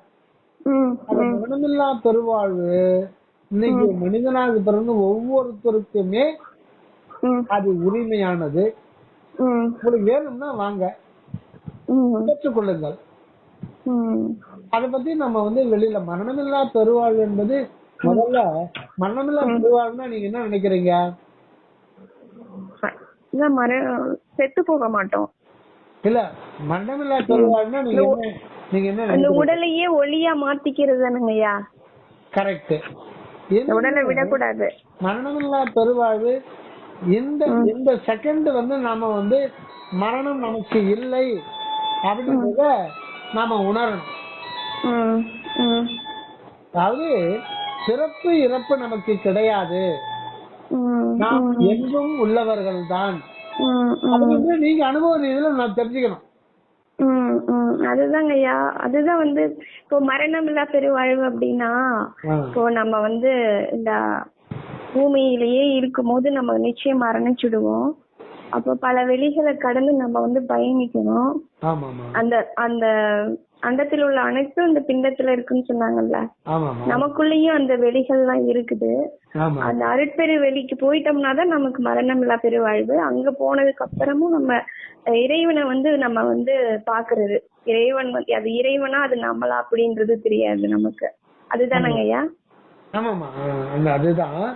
அதாவது நம்ம வந்து ஃபர்ஸ்ட் வந்து இந்த தேக நிலையிலிருந்து நம்ம உண்மையில வேறாக இருக்கிறோம் என்பதை வந்து நம்ம முதல்ல அனுபவ ரீதியா கொண்டு வரணும். நம்ம வந்து தேகத்திலிருந்து நம்ம வேறாக இருக்கிறது அனுபவபூர்வமா நம்ம தெரிஞ்சுக்கிறோம். உணர்வு என்கின்ற ஒன்றுதான் நாம் வந்து தாயுமானவர் வந்து ஒரு ரகசியத்தை இறைவன் வந்து தாயுமானவர் சொல்றார். அந்த ரகசியத்துக்கு பேரு சொல்லாத வார்த்தைன்றார். இந்த ரகசியத்துக்கு பேரு சொல்லாத வார்த்தை. வார்த்தைன்ற ஒரு இது வந்து பைபிள்ல கேள்விப்பட்டிருக்கும், தெரியுங்களா?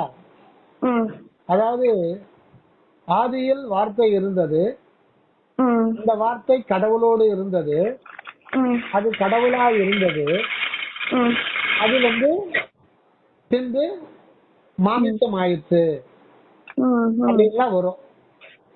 அந்த வார்த்தைன்றது என்ன? அதுதான் ஓம். ஓம் தான் நாமா இருக்கும். அதுக்கு பேர் அந்த ஓம் தான் நாம இருக்குமாங்கய்யா? ஓம் தான் நாம இருக்கும்.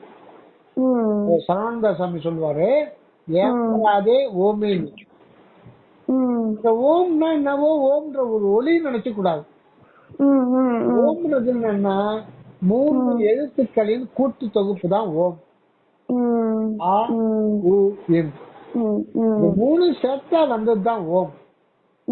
ஆன்றது என்ன, ஊன்றது என்ன, இம்ன்றது என்ன, அதுக்கு நிறைய குணங்கள்ல நிறைய அர்த்தம் இருக்கு. ஆன்றது இந்த உடல் உருவ தோற்றம், ஊன்றது இந்த உடல் உருவ தோற்றத்துக்கு ஆதாரமா இருக்கிற சூக்கும உடம்பு, அதுதான் உயிர் உணர்வு நிலை. அதுக்கும் ஆதாரமா இருக்கிறது தான் அந்த இன் என்ற மகர ஜோதி.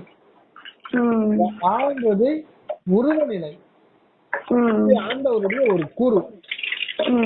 எப்படி இந்த பிரபஞ்சத்தை நம்ம பாக்குறோம் இல்லைங்களா, ஒட்டுமொத்த பிரபஞ்சத்தினுடைய ஒரு தொகுப்பா இருக்கிறது நம்முடைய உருவம். ஆண்டவருடைய ஒரு புறநிலை. இதுக்கு உள்ளீடா இருக்கிறது உயிர் உணர்வு நிலை.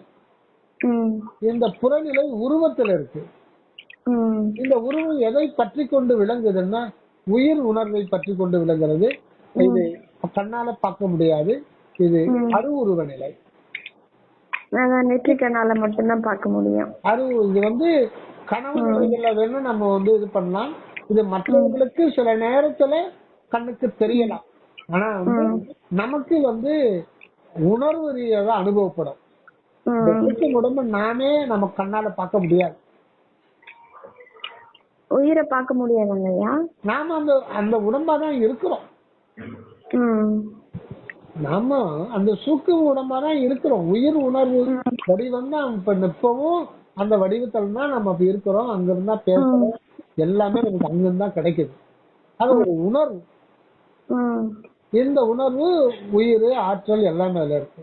அதுக்கு அப்பால இருக்கிறதா உள்ளொளி. அது மகா காரணமா இருக்கு. அங்கதான் ஆன்மா உள்ளொளி எல்லாம் ஒன்னா இருக்கு. இதை சொல்றது ஆ ஊ என்ற எழுத்துக்களால் என்ற ஒரு பரிபாட்டை. ஆக இது மூணு தனித்தனியெல்லாம் இல்ல.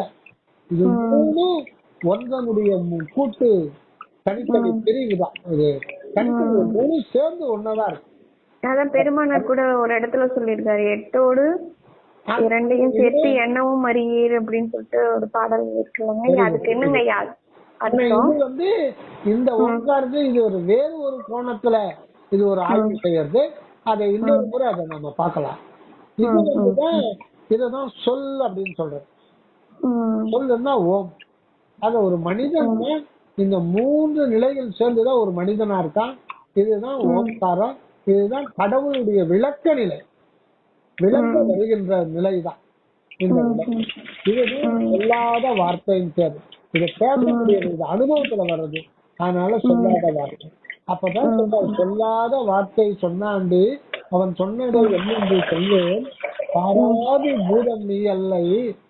பாராதி பூதம் நீ அல்லைன்னா, பாராதி பூதம்னா நிலம், நீர், நெருப்பு, காற்று, ஆகாயம். அதனால ஆன இந்த உடம்பு நீ அல்லை. அந்த கரணம் நீ அல்லை. அந்த கரணம் மனம், சித்தி, புதன், புத்தி, அகங்காரம், இது நீ அல்லை. உன்னிப்பாய் ஆராய் உணர்வு நீ என்றான் ஐயன் அன்பாய் உரைத்த சொல் ஆனந்தம் தோழி அப்படின்றார். சொல் அப்படின்னு இந்த ஓங்காரம். இதுதான் அன்பாய் உரைத்த சொல். இந்த உரைத்த சொல் என்பதுதான் இறைவன் தனது உண்மையை இந்த ஓங்கார வண்ணமாக விளக்கம் செய்கின்றார். அதனால்தான் இதுக்கு உரை அப்படின்னு பேர். உரைன்னா இறைவன் தனது அகண்ட வெளிமுற்று நிறைந்த இயற்கை உண்மையை விளக்கம் செய்கின்ற ஒரு நிலையில தான் தன்னை இங்கு இந்த மனிதனாக வெளிப்படுத்துகின்றார். ஒரு அணுவாக வெளிப்படுத்துகின்ற இந்த அணுவுக்கு பேர் தான் ஓம் என்று பெயர். அருள் தான் தன்னை ஓங்கார வண்ணமாய் இந்த மனிதனாக வெளிப்படுத்தி கொண்டது. இந்த உண்மையெல்லாம் நமக்கு சொல்றது யாருன்னா தயாநிதி சுவாமி சரவணானந்த அவர்கள். அதனால அவங்க திருவடிக்கு நாம் கும்பரம் கோடியான கோடி நன்றியை நாம் தெரிவித்துக் கொள்ள வேண்டும். அதனால நம்ம இந்த உணர்வு நிலைக்கு நம்ம அந்த உணர்வாதான் இருக்கிறோம். அந்த உணர்வு உள்ளே இருக்கிறது, அதுக்கு உள்ளுணர்வுன்னு பேர். ஆனா அந்த உள்ளுணர்வு ஒரு சமுத்திரம் மாதிரி, அகண்ட ஒரு சமுத்திரம். ஆனா அது மேற்பரப்புலதான் நாம எல்லாத்தையும் அனுபவிச்சுட்டு இருக்கோம். நான் எனதுன்னு சொல்லிட்டு எப்ப அந்த மேற்பரப்புல இருக்கிற அந்த அலை எழுந்து அடங்குது, அதுதான் நான் எனதுன்னு எழுந்து அடங்குது. அந்த எழுதும் அடங்கின பிறகுதான் அது சமுதிரத்துக்குள்ளவே நம்ம போக முடியும். உள்ள போயிட்டு அந்த நான் என்பதே இருக்காது. அந்த நிலையில தான் என்ன ஆகும்ன்றத வள்ளல் பெருமான் சொல்றாரு. நான் மூழ்கி நான் போய் அதுவாக பெறுவேனோ. நான் மூழ்கி நான் போய் அதுவாக பெறுவேனோ. அறிவுடன் மேல் விளைவே எனக்கு தெரியாது. ஆனா நான் மூழ்கணும், நான் மூழ்கணும். போனாதான் அதுதான் இருக்குது நான் என்பது அதுவாக பெற்றுக்கொள்ள வேண்டும். எனது இருப்பை அதனுடைய இருப்பாக பெற்றுக்கொள்ள வேண்டும். ஆமாங்க ஐயா. இப்ப நம்ம பார்க்கும்போது எதுவுமே நான் தன்னை காட்டக்கூடாதுன்னு சொல்லியிருப்பாரு வள்ளல் பெருமான். அப்போ தன்னை காட்டக்கூடாது அப்படின்னா இங்க எதுவுமே நான் இல்ல, நான் பாக்குற எதுவுமே நான் கிடையாது. அனுபவிக்கிறது. அப்போ நான் யாரு அப்படின்னு கடைசியா எனக்கு உண்மையை சொல்லுன்னு கேட்கும் போதுதான் என்னை மறைக்கும் மறைப்பை நீக்கி என்னை காட்டுவே அப்படின்னு சொல்லிட்டு சொல்லுவாரு. அப்போ நாம அதுவாதான் இருக்கோம். ஆனா நமக்கு தெரியல. நம்மள என்ன அது ரொம்ப ரகசியமா தான் இருக்குங்கய்யா. ரொம்ப வியப்பாவே இருக்கு. என்ன ஒரு படைப்பு. ஆச்சரியமா இருக்கு. இத நம்ம யாருக்கும் நிரூபிச்சு காட்டவும் முடியாது. நம்பவும் மாட்டாங்க சொன்னா. ஆனா இந்த அருள் வெளிப்படுறதுக்கு இந்த பிரபஞ்சத்துல எத்தனையோ கோடி கோடி யுகங்கள்லாம் கடந்து முடிஞ்சு இந்த தருணம் அப்படின்றார் வள்ளலார். அடுத்த தருணம் இதுவாக நேர்ந்தது. இப்பதான் அந்த கனி பழுக்கின்ற காலம். இது சமுதாயத்துக்கு பயன் கொடுக்கின்றார். வரலாறு வருகைக்கு அப்புறம் இந்த இறைவனே தன்னை வரலாறு மூலம் தனது உண்மையை வெளிப்படுத்துகின்றார்.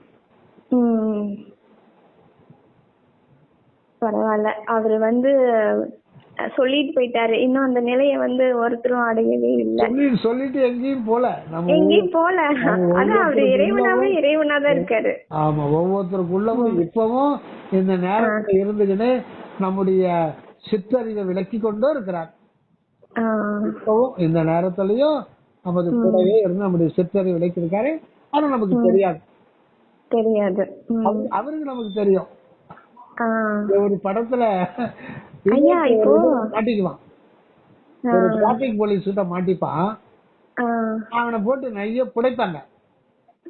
எப்பதான் தப்பிக்கிறதுன்னு பார்ப்பான். எனக்கு ஐடி நல்லா தெரியுதுமா, சல்யூட் அடிப்பான். எனக்கு பாத்துருக்கீங்களா? எல்லாம் அடிக்க தெரிவிட்டு அவனுக்கு சல்யூட் அடிப்பானுங்க.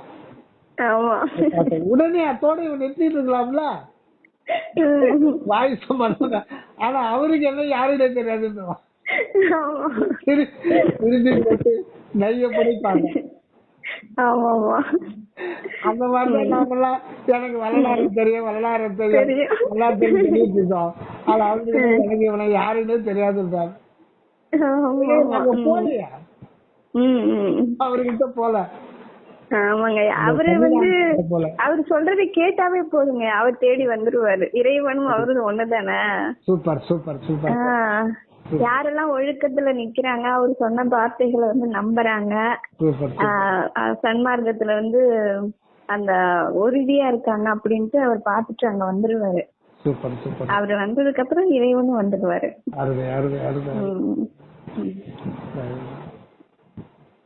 அப்புறம் நீங்க அந்த சக்தி சாரம் சொல்றது, அது அந்த 2.5 மணி நேரம் அது நீங்க பண்றீங்களாங்க? அது எப்படிங்க பண்றது? அந்த 2.5 மணி நேரம்ன்றது 2.5 நாழிகைன்றது என்னன்னா, அழல் பெருமான் நாம் கொடுக்குற சாதனை அதுதான். சுத்த சன்மார்க்க சாதனை திருவருப்பால கடைசி பாடல இதுதான் சொல்றாரு. சுத்த இப்பெல்லாம் நிறைய பார்த்தா யூடியூப்ல சாதனம் ஒண்ணு வேணாம், தியானம் சும்மா போதும் அப்படின்னு ஜீவகாருண்யம் பண்ணா போதுங்கிறாங்க. அவர் எதுக்காக ஜீவகாருண்யம் பண்ணா சொன்னாரு அப்படின்ற அந்த கருத்து உங்களுக்கு புரிய மாட்டேங்குது. அதெல்லாம் ஏற்பாருக்கு இப்படி சன்மார்க்கத்துல இப்படி இருக்காங்களே அப்படின்ட்டு. அதாவது உலகமகா சோம்பேறிகள்லாம் ஒண்ணு சேர்ந்துட்டாங்கன்னா ஏதான ஒரு வார்த்தை அவங்களுக்கு கிடைச்சது. ஏன்னா வள்ளல் பெருமான் சாதனங்கள் ஒன்றும் வேண்டாம் சொன்னாரு. ஏன் சொன்னாரு, எப்ப சொன்னாரு, யாருக்காக சொன்னாரு, சொன்னாரே அதை புடிச்சிக்க. சுத்த சன்மார்க்க சாதனம் என்ன வேண்டாம். இன்னொன்னு ஜீவகாருண்ய ஒழுக்கம்ன்ற இதுல ஜீவகாருண்ய ஒழுக்கம் உள்ள சமுசாரிகள் தியானம் முதலான சாதனங்கள் ஏதுமின்றியே அதை அடைஞ்சிருவாங்க அப்படின்னு சொன்னாங்கன்னா எதுக்கு சொன்னாரு? அந்த ஜீவகாருண்யம் உள்ள சமுசாரிகள்னா என்ன, அதெல்லாம் ஒரு பெரிய டாபிக். அதெல்லாம் சொல்லாம சும்மா நம்ம பேசிட்டு இருந்தாலே போதும் அப்படின்னா அப்பத்துல இருந்து நிறைய பேர் சேர்த்து போயிருந்தா இருக்கோம். நாம சேர்த்து சொல்றேன், அப்படித்தான் செஞ்சுட்டு இருக்கோம். அதாவது தவம் புரிந்தார் போன்று நடித்து இங்கே தருக்குகின்றேன் சொல்றாரு. தவம் புரியேன், இவங்க தவம் புரிய ஒண்ணும் வரலாறு சுத்த சம தவனா ஒண்ணு வேண்டான்றாங்க. பாடி இருக்காரு, தவம் புரியேன் புரிந்தால் போன்று நடித்து இங்கே தருக்குகின்றேன். தவம் செய்வார் தங்கருமம் செய்வார் மற்றையர் அவம் செய்வார் ஆசை உட்பட்டு. தவம்ன்றது என்ன? நிலையை பற்றி நாம் செய்யறதுக்கு முயற்சி செய்யணும். ஒண்ணுமே ஆகாது. அதனால வள்ளல் பெருமானுக்கு இறைவனே அருள் உற முயலுக, அருள் உற முயலுக, முயலுகன்னு 3 முறை சொல்றாரு. நீ ஒன்னும் பண்ண வேண்டாங்க, அதெல்லாம் ஒன்னும் பண்ண வேண்டாம். ஒரு கூட்டம் சொல்லிட்டு அலைஞ்சிட்டு இருக்க, என்ன பண்றது இருக்கு. அதுல வள்ளல் பெருமான் அதிதீவிர விருப்ப முயற்சின்றார். அருளை அடையணும்னா நீங்க முயற்சி. நாம இப்ப சாதாரணமா ஒரு உலகில ஒரு ஏழை ஏழை இளைஞன் என்ன பண்றான், ஒரு நல்ல ஒரு வசதியான பணக்காரனை பார்த்து நான் ஏன் அந்த மாதிரி ஆகக்கூடாதுன்னு நினைச்சிட்டேன்னா இரவு பகல உழைப்பான். அப்ப உழைக்கும் போது அவன் விருப்பத்தோட தான் அவன் கஷ்டப்படுவான். 3 மணிக்கு எழுந்துப்பான், விருப்பத்தோட தான் எழுந்துப்பான், கஷ்டமும் நினைக்க மாட்டான். கஷ்டம் நினைச்சா முன்னேறவே முடியாது. விருப்பத்தோடவும் உற்சாகத்தோடவும் அவன் இது பண்ணுவான். அத கஷ்டத்தோடவோ இல்ல இதாகவோ வழியோ பார்க்க மாட்டான். விருப்ப முயற்சி, அதி தீவிர விருப்ப முயற்சின்றார். இந்த தேக உணர்வுல விடுபடணும்னா நீங்க முயற்சி செய்துதான் மேலேறணும் அப்படின்றார். வள்ளல் பெருமான் காலத்திலேயே சாமியை 100 பேர் சுத்திட்டு இருப்பாங்களாம். அப்போ என்னன்னா நம்ம புலால் சாப்பிடறத விட்டுட்டோம், ரைட் ஓகே, சாமி கூட இருந்தாலே அவர் பார்த்து செஞ்சிருவார்ன்ற நினைப்பிலேயே நாங்க ஒரு பக்கத்துல என்ன மேட்டு பக்கத்துல என்ன பண்ணிட்டாரு சாமி, இந்த பாருங்க சும்மா என் பின்னாடி சுத்திட்டு இருக்காதீங்க, கஷ்டப்பட்டு 12 ஆண்டு தொடங்கி இத்தை தலைவரையுமே அடியன் பட்ட பாட்டு நினைக்கல் மலையும் உறுதியுமே கல்லும் கரையுமே சொன்னார். சும்மா சுத்தா உங்களுக்கு எதிர்பார்க்கறீங்களா? அவங்க போய் அவங்க முயற்சி செய்ய இவ்விடம் காத்திருப்பவர்கள் இயற்கை உண்மையாகிய ஆன்ம அனுபவத்தை பெற்றுக் கொள்ள கூடாது, போங்கன்னு சொல்லிட்டு அனுப்பிச்சு விட்டாங்க. அப்பெல்லாம் இவங்க இருந்தாங்களா அங்க இல்லையான்னு தெரியல. நம்ம சும்மா பேசிட்டே இருக்கலாம். கேட்டாக்கா வரலாறு சத்திசாரம்னா ஆண்டவருடைய புகழை விசாரித்தல், ஆன்மாவுடைய தரத்தை விசாரித்தல், தன்னுடைய சிறுமையை கடவுள் முறையிடுதல், இதெல்லாம் எப்படி செய்யணும், எங்க செய்யணும்? வாங்க கூட்டமா உட்காந்து பேசிட்டு இருப்போம் நாள் பொழுதா, ஆன்லைன்ல பேசுவோம், பேசிட்டு கத்தியே இப்படியே போயிட்டு இருக்கான். அப்படிதான் மற்றவங்களை டைரக்ட் பண்ணிட்டு போயிட்டு இருக்காங்க. இன்னொரு கூட்டம் ஆன்லைன்ல அகவல் பாராயணம் பண்ணலாம்னு சொல்லிட்டு விடைகால ஆன்லைன்ல செல்போன் ஆன் பண்ணிக்கிறது. தனு கரணாதிகள் தாம் கடந்து அறிவு ஒரு அனுபவமாக அற்புதம் யோஜனை நீ செல்லு மனமுணர்வே நீ கடந்து போனமே, நீங்க உடலை மறக்கணுமே, நீங்க சொல்ல அது உள்ள வெளியில எழுத்துதானே விடும்.